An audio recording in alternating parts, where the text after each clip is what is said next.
बाबा, कहाँ जा रही थी इतनी तेज भागते हुए? हाँ, अगर ये मुझे छोड़ दे तो मैं ठीक रहूंगी। मेरी जिंदगी में कुछ बदल गया है, ये बता रहा है। बाबा जमरुद से शादी करेंगे और वो अब तुम्हारे साथ रहेंगी ईशा।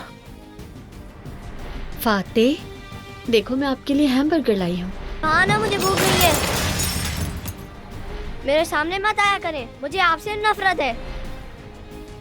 वो औरत इस घर का सुकून तबाह कर चुकी। जो भी मेरी मोहब्बत के खिलाफ बोलेगा मुझे अपने सामने पाएगा, वो चाहे वो कोई भी हो।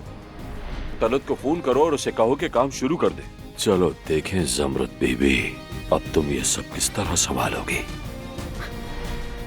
मुझे लग रहा है कुछ बुरा होने वाला है। अदनान अपने खानदान के खिलाफ नहीं जा सकता, उसके लिए कड़ा इम्तिहान है अजमत अमीर खान।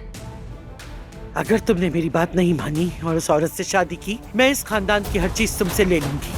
फैसला तुम्हारा है।